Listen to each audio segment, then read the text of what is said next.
You are Locked On Braves POSTCAST, part of Locked On Sports Atlanta, your team every day.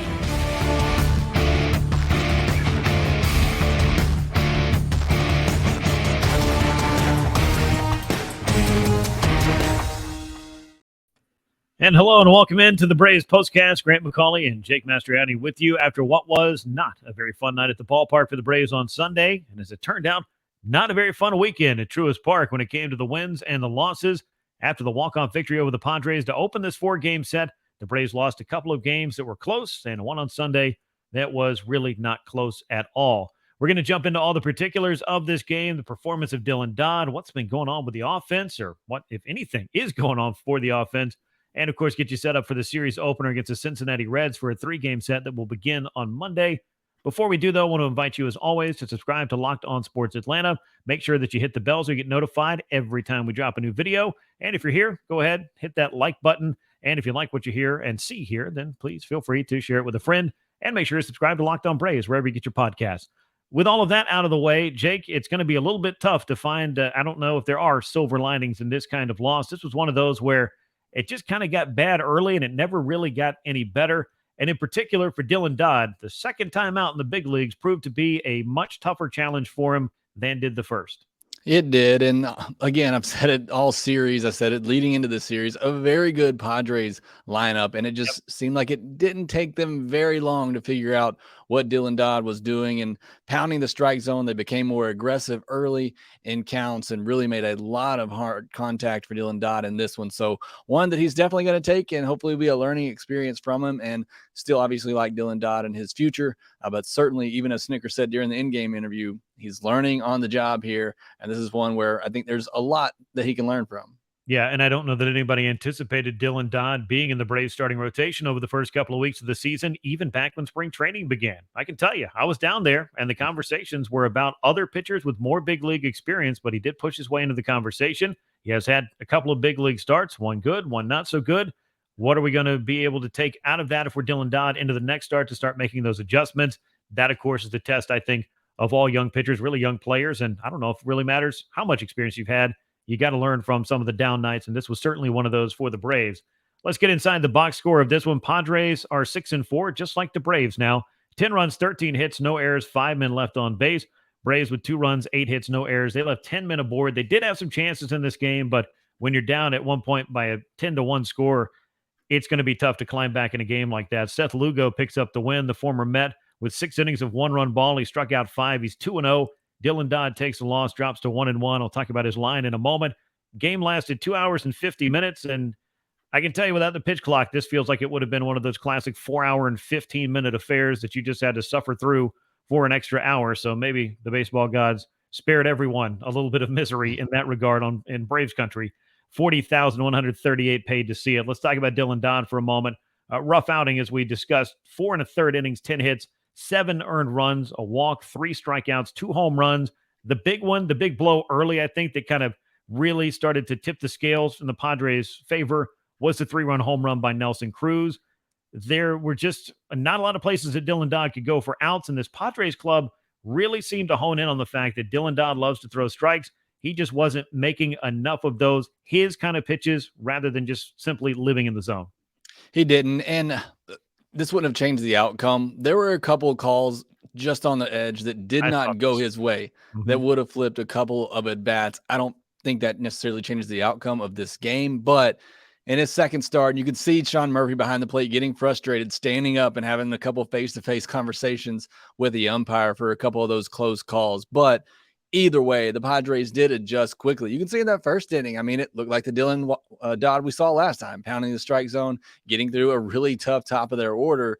But then you quickly saw the Padres hitters make some adjustments, become more aggressive early. Dylan Dodd gave up 10 hard hit balls in this game. I mean, once they really kind of figured him out, they were squaring everything up. And even you mentioned the Nelson Cruz at bat, which I think was maybe one of the more critical at bats of the game. He looked really good against Nelson Cruz that first time through, but second time through, Nelson Cruz had a better idea of what he was throwing, set on that pitch down in the zone, and absolutely ripped it for a guy who is well advanced in years, but can still hit a baseball very, very hard. It's actually really impressive what Nelson Cruz did, who had 3 hits and 6 RBI on the night. So again, I just think this is going to be a big learning tool for Dylan Dodd, knowing he's got to try to mix things up a little bit more. I love the fact that he does pound the zone, but when hitters start catching on to that, then maybe you do go with that first pitch slider and change up down below the zone, try to get that swing and miss early and get hitters thinking about that. But again, young pitcher, still learning at the big league level, which is not easy. I think he's just going to get better. No, there's nothing easy about this game. And as I've said many, many times, humility for any pitcher of any degree of expertise is only a pitch away. And for Dylan Dodd, I think in this one, it was just more of the learning curve that the Padres were able to really kind of solve that riddle quickly. And once they do, I mean, hitters are going to talk. They're going to kind of share what they're seeing, what they're expecting.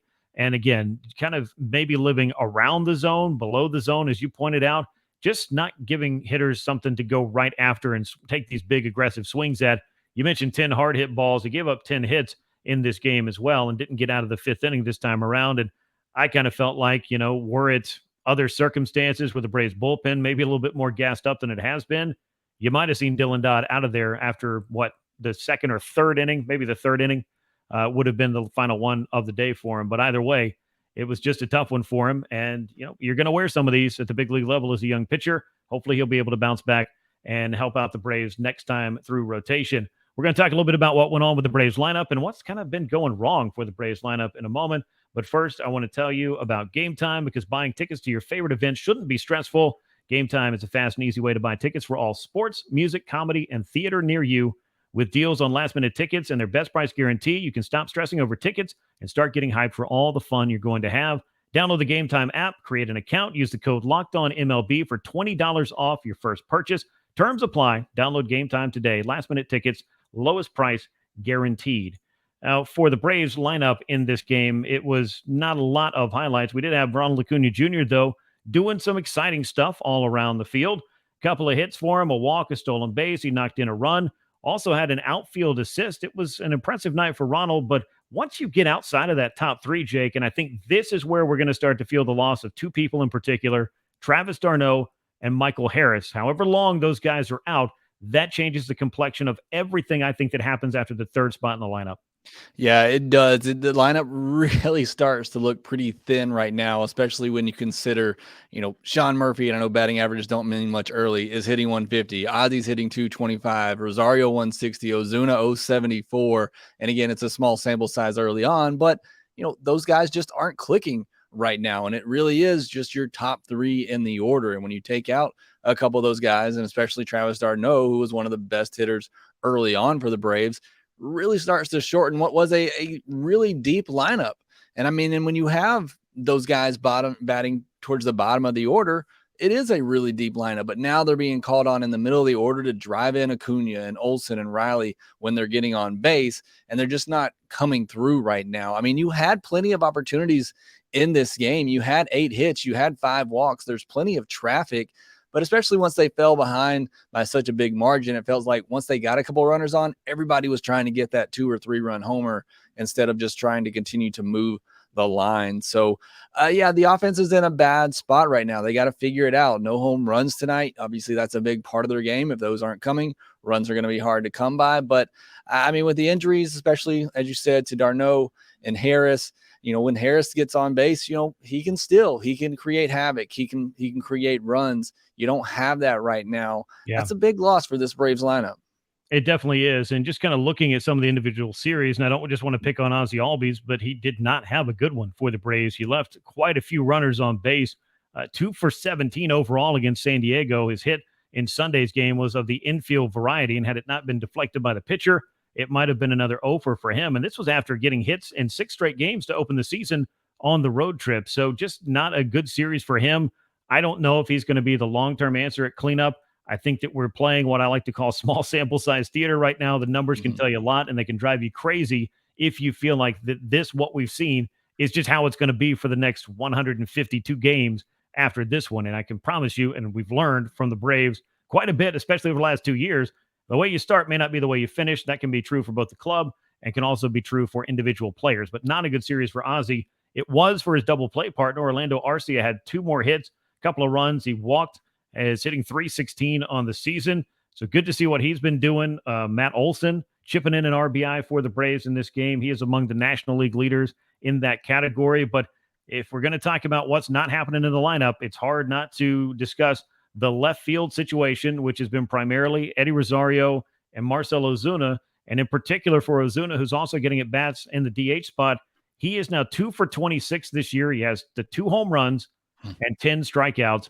Again, this is 10 games into the season, but when you track it all the way back to the beginning of 2021, this is kind of a new verse of the same song for Ozuna, unfortunately. And as I said, I think on my show on From the Diamond on 92.9 The Game, this was the guy that really couldn't afford to go 2 for 26 to start the year. He needed to get off to a better start.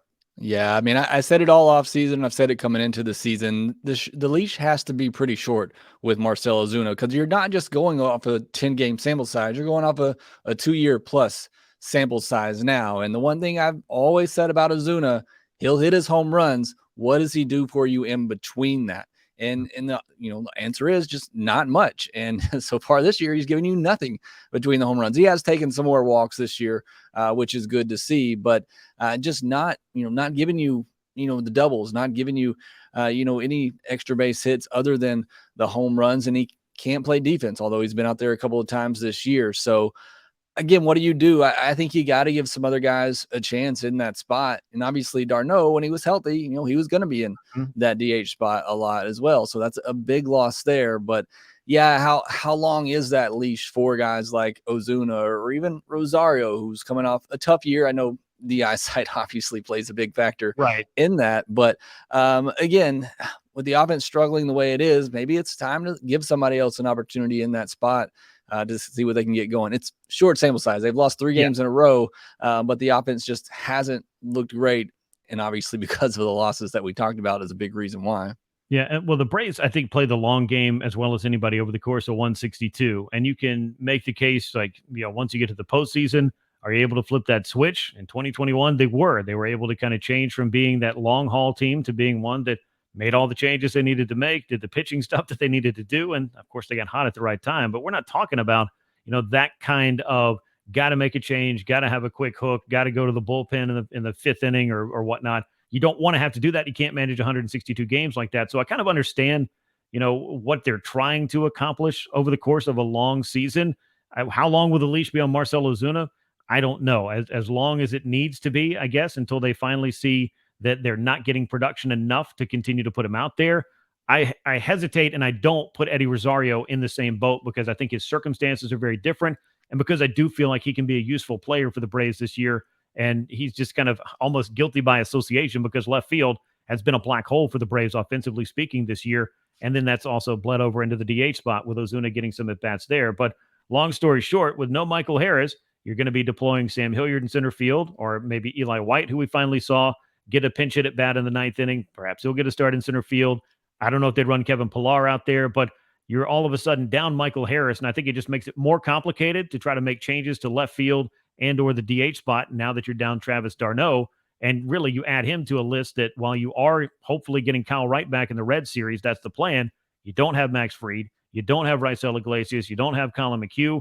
That hurts the pitching staff. Then to go down Harris and d'Arnaud in the lineup, all of a sudden the Braves have basically 6 players, including Wright, who has not pitched yet this year, who have not been able to make much, if any, contribution here over the first couple of weeks of the season because of injury. We knew there were going to be some injuries this year, Jake. I just don't think that we expected there to be a rush of about half a dozen players who can play some key roles for this club.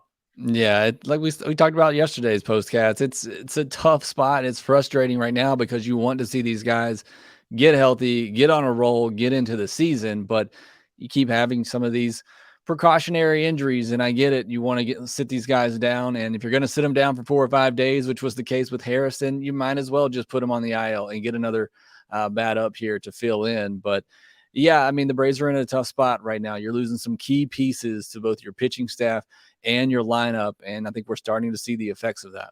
Yeah, and even a team with great depth is not going to be able to cover for a half a dozen players that are expected to make, in the case of both Wright and Fried and Raisel Iglesias and Michael Harris in particular, and I guess in Travis d'Arnaud. I mean, well, heck, we might as well throw Colin McHugh in there. They're all important, and the Braves would like to have all these guys back as soon as possible. We'll talk about one of these guys who should be back in time for the Red Series in just a moment. Before we do that, though, I want to discuss with you Pro Baseball GM. If you haven't heard of this, you should check it out. It'll let you manage every aspect of a franchise and play through your seasons and lead your franchise and fan base to the glory as you build a dynasty together. Hiring the right coaches and staff, managing your team's finances, scouting and drafting players, dealing with free agency, difficult personalities, injuries, all the stuff that GMs just love doing. You can do it right here in Pro Baseball GM because you got to try to make all the right moves to handle the ups and downs of the season. Locked On Braves Postcast listeners get 100% free boost on their franchise using the promo code Locked On in the game store. ProBaseballGM.com. Scan the code or find it in the app stores. That's ProBaseballGM.com. Ultimate Baseball GM is what it's called. Start your dynasty today. The Braves are going to start a new series tomorrow. It's going to be against the Cincinnati Reds, a 3-game set to close down this homestand. Atlanta will be looking to match up against a Cincy club that comes in at 500. Bryce Elder in the opener against Graham Ashcroft will be on the mound for the Reds. Liked what we saw from Bryce Elder. More of the same would certainly be helpful as the Braves try to get the bats going against Cincinnati on Monday. Yeah, and the Braves could use some length from them. Again, they didn't get a lot of length out of their starters in that Padres series. So, again, you look to Bryce Elder, young guy, to say, hey, can you get us at least 5, hopefully 6 innings? And really just looking for that offense to get going again. I know there are obviously some issues there with injuries and losing some key guys, but I still think there's a lot of potential with the ones that are left healthy in the lineup, and would love to see them get going. Would love to see Ozzie and Murphy get going, Rosario as well. I mean, I know I mentioned all those guys are down right now, but I think they're all capable of getting on hot streaks and having some good runs and some success to help out the top of that order. And I think we can do that against Cincinnati. Should be a pretty successful series. Yeah, interesting note for the Braves, who've lost the last 3 games to the Padres. That already ties their longest losing streak of 2022. It happened a handful of times, but the Braves never lost more than 3 games last year, and that sounds like something that would be the case for a club that won 101 games. But when you think about how the Braves started over the first couple of months, you might think that something really went sideways, but I think we all know the Braves kind of hovered around that 500 mark and then finally kicked it into overdrive. Hopefully, they're going to figure out a way to get back to their winning ways, and the Cincinnati Ball Club will be just the team that the Braves need to face at the right time, and Bryce Elder will be just the man they need to get it started on Monday. 7:20 p.m. Eastern Time, first pitch at Truist Park, Braves and Reds in the first of a 3-game set.